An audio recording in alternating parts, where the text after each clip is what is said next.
Ever get your email inbox overflowing with the same message from different people from all over the place? It's kind of interesting how certain trends pick up and certain people get remembered for certain trends or talking about certain things over the years. So one thing we've been talking about is the economic takeover, the economic middle class in English-speaking countries. So if you're in an English-speaking country or you're in the blue state of America, you know exactly what I'm talking about. Empty cities, multiple layers of governments, not empty cities, vacant cities where people are leaving because they can't afford to live in them. And people have to commute hours to work to go into the cities. Multiple layers of government, fentanyl crisis, all kinds of stuff happening, money laundering. You know where I'm getting with this. All right, let's go to the article that was just overflowing my inbox this morning. Now, this is, sit back, relax, because this actually pertains to Australia, New Zealand, and the United Kingdom. We have videos from all that over the last 12 years. Canada is sitting on one of the largest housing bubbles of all time. An analyst says, what happens if it bursts? Now, that's something we've been talking about on this channel for years. And a couple of people in the comments will go down and make fun of me. So, yeah, this guy's been professing the bubble bursting all these years, and he's been wrong. Well, I've been wrong because I just didn't know how corrupt our governments were over the years and how much money laundering has actually played a part in creating these artificial shortages. And that's like the amount, if you went by textbook, basic business 101, we would have been in 3 housing corrections already. But it hasn't happened. Why? Because of the sellout. So let's go. Analysis described Canada as sitting on one of the largest housing bubbles of all time, warns that if it bursts, country could be thrown into a deeper recession than forecasted. It wouldn't necessarily say it's imminent, so blah, blah, blah, partner, blah, blah, strategies, blah, blah, blah. I would say it's pretty inevitable. But what's put Canada housing market in such a high risk of unraveling? He explained that the brewing crisis underneath the surface and offers his key takeaways. And looking for those big headlines of housing bubbles should be keeping an eye on the disparity between housing prices and incomes. And that's something we talked about. But why did housing prices and incomes create such a big gap, right? We'll get into that. He warns that decades of low interest rates, that was one of them. But why did they lower interest rates? To get the locals in. The locals were competing with money laundering, and I'm going to prove that to you. Money laundering coming from China. Rates in Canada seduced a lot of home buyers and has led to the excessive leverage backing up the whole system. So, but how leveraged are Canadian homeowners? We're going to get into that too. It says it's significantly north of where the U.S. was before the 2008 housing market crash. It's significantly north. I don't know why they're writing this in riddles. You can't even read this damn thing. Why is it written in riddles? Okay, Canada is kind of really off the charts on that front. Unlike the U.S., where home buyers can qualify for 30-year mortgages, listen to this, Canadian borrowers must renew their mortgages every 5 years, 5-year term, or 4-year term, 5-year term, and at the prevailing interest rates. Now, interest rates are going up. You can get a 30-year mortgage in the States, and I'm not going to bring up the $70,000 4-bedroom homes across the southern United States. I don't want to bring that up in this video. People are going to comment below, oh, you're full of crap, you don't know what you're talking about. Okay, whatever. So, affordability is bad right now, and the debt servicing of these mortgages is pretty excessive. Interest rates in Canada are currently at the highest level since 2001, after a year of hikes aimed at combating inflation. Warns that the pressure faced by homeowners with mortgages is just a taste of what's to come. Will the bubble burst? Well, here, let's just go into what we've been saying all these years. So Canada is sitting on one of the largest housing bubbles. This is major. But most people in the States will be, Mike, it's just a housing bubble. Who cares? Not when your entire country and economy is based off of housing and money laundering. We are on a debt powder keg. We are on about, like we said 4 years ago, we're on a bubble, on a bubble, on a bubble, on a bubble, on a bubble, on a bubble, on a bubble. And that's where it's going right now. So let's go. And this one should ring bells to you guys that we made 5 years ago. Major. Canadian real estate debt passed 76% of GDP. Mass inflation to hit by 2022, tax hikes again. Debt-driven societies and free money don't end well. So that is something we've been really vocal. And top growing Canadian cities, housing crisis. And it's not Vancouver or Toronto. Why? This is 5 years. Why are all these other cities growing?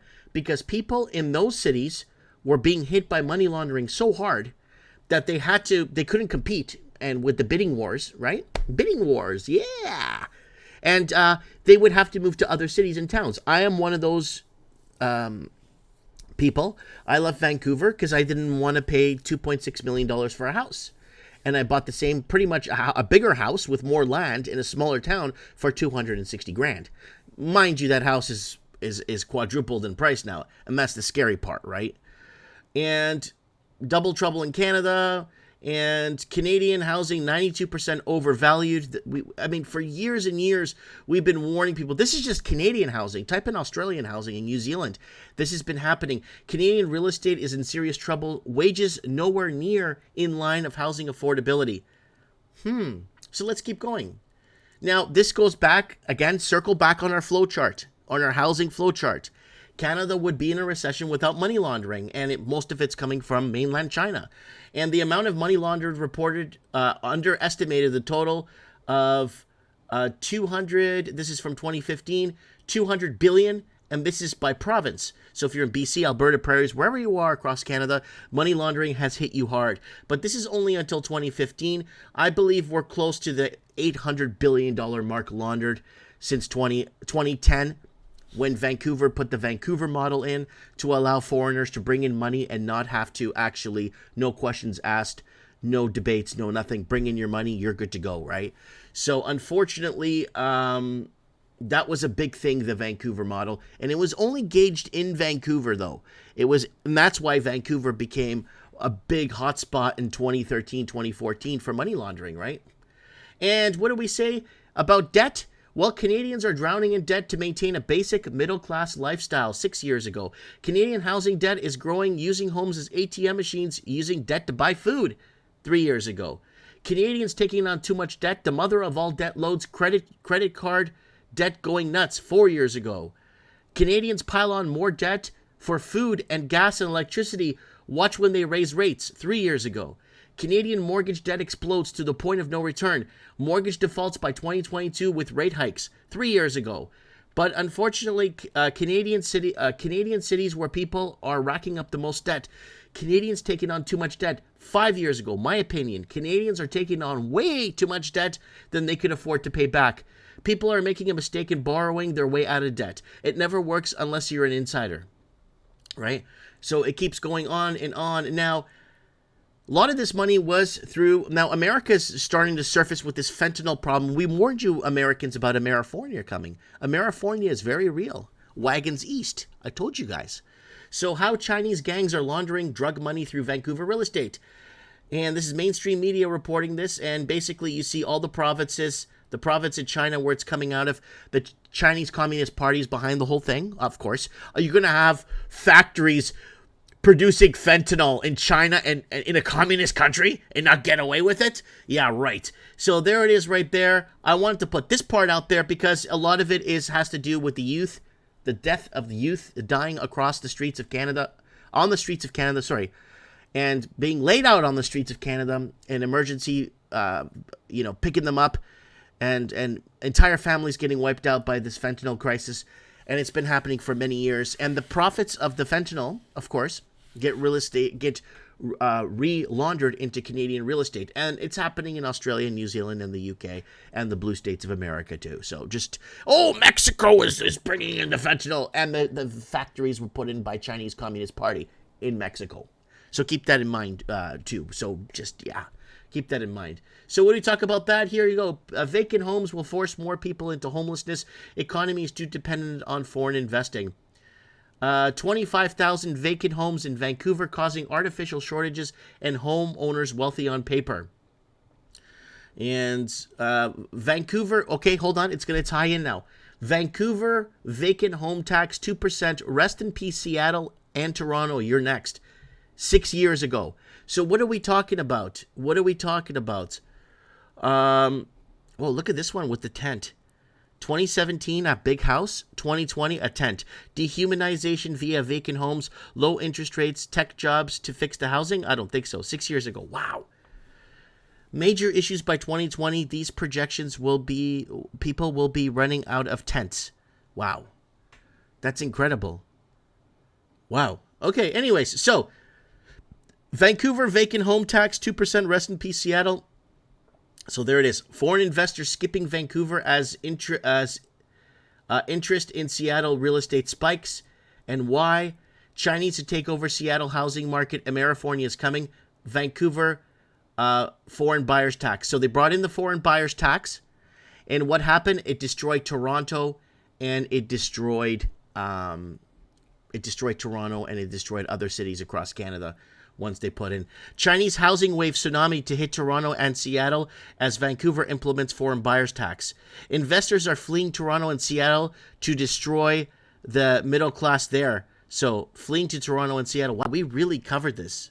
Seattle, King County, housing in collapse because it was too dependent on foreign investing. And wow. And obviously, Canada's been bringing in more and more Chinese, and they're bringing them in because they bring money, and they're deporting more Portuguese. And that's the way it goes in Canada. You build the infrastructure, you're gone when it's built. And Fat Face Ford said the other day, oh, we're going to bring in 100,000 Portuguese, and they're going to build, and they're going to fix the city and fix the infrastructure. And after the mass deportations of Portuguese in 2007 and 2008, no one cares. No one wants to come here. So there it is. To come here and buy $1 million house that you could buy in Portugal for 140,000 euros, I don't think so. So there it is. And McCollum says visas have been increasing from China to about 500,000 per year, but opening more visas with taxpayers' money could help Canada compete for Chinese workers, students, and lucrative tourist business. And basically coming in and parking your money in our real estate. And that was the whole plan. And this was published in 2016. And we've been very vocal about this, folks, on here, because we need people to know. So when I get an inbox full of this, Canada's sitting on one of the largest housing bubbles of all time. Well, yeah, of course, when you sell out to the highest bidder and then you lower interest rates to get the locals in, because the locals can't afford to buy into their own housing market, right? So that becomes a major problem. And again, it's something we've been very vocal about. California middle class is getting wiped out by CCP. Amerifornia is real as more people sleep in cars 5 years ago. Toronto housing severely unaffordable. Young families leaving Toronto. CCP money laundering 6 years ago. Get out of New York now. Massive tax hike again ahead. CCP investing and speculators and flippers. So Canadian needs to compete with offshore money laundering. CCP $1.1 million starter family home. And that's just what it is, folks. Economic takeover of Portland and Seattle, severely unaffordable, foreign investors, CCP takeover. So we've been warning. Now it's happening. Now it's hitting news lines and this and the Chinese and that and this and that. Well, why? We've been telling you guys for 10 years about this. I think Joe Rogan needs to say something about this. Maybe Russell Brand or somebody. Because obviously no one's listening to what the hell I've been saying all these years. So maybe getting Russell Brand or somebody of a big stature, like a big stature, to stand up and say, oh, this is happening, and I solved this myself, and I've been connecting the dots, and this is why we're here. And then they can take all the credit for it like they always do. So anyways, guys, I wanted to put this out there to get you guys understanding what is happening, where it's happening. And right now in the States, guys, let me just open this real quick. If you're still watching, thanks for still watching. And if you're living in the States, you're seeing a housing correction right now. I've been following the correction right now. And in the States, so I just kind of want to help out the people in Canada with this. So if you're in Canada, Australia, and New Zealand watching this, I kind of want to help you guys out here. So I'm going to get homes only, no land, no manufactured, no trailer homes and stuff. No. And I want to open this up for you guys so you guys can see. So these homes here in Canada, like if you were to buy Let me just adjust this here. If you were to buy something like this anywhere in rural Canada, it would cost you hundreds and hundreds and hundreds and hundreds, almost $1 million if you're off a highway. So there it is right there. You could still pick up stuff that is very, very, very affordable with it. And a lot of these have price cuts and new listings. And I'm following these as I go. And they're homes, detached, and they're, whatever you feel like buying, starting a family. 80, look, you don't have much money. You clean this little thing up. But people are saying, yeah, Mike, yeah. People in the States are watching this. Yeah, that's in the ghetto. Yeah, that's in the ghetto, Mike. Yeah, that's in the American ghetto. I bet you all. Hold on a sec. Watch this. That's in the ghetto. That's a ghetto house, Mike. Yeah. All right, here it is. No. Here's Canada right here. Look. Worse off home? $5.5 million in Vancouver. I would rather take this for 89 grand, clean it up, and actually not be in debt than pay $5.5 million for this house that was publicly listed. And it made headlines across Canada. So I would rather take this. Look with the barn. Look at this. Look at this thing. It's got chopped wood outside and ready to go. 90 grand. I would rather take something like that any day. So when people in America say, yeah, that's all garbage you're looking at. It's garbage you're looking at. Yeah, it's garbage. But look at the garbage we buy in Canada for millions of dollars. This in New Zealand. I actually did a video for a house like this in New Zealand. It was like $2.4 million for the same house. I did one in Melbourne, Australia, where I think it didn't even have an indoor bathroom. And they were charging like $2.83 million for it. And basically, ooh, look at this. An older Victorian type home. So there's thousands of them, and America's seeing a housing correction because in the red states of America, wages and incomes are tied to real estate prices, not money laundering, right? So I brought that up. I shouldn't have, but I brought it up anyway. So just for you guys to see, pick and choose.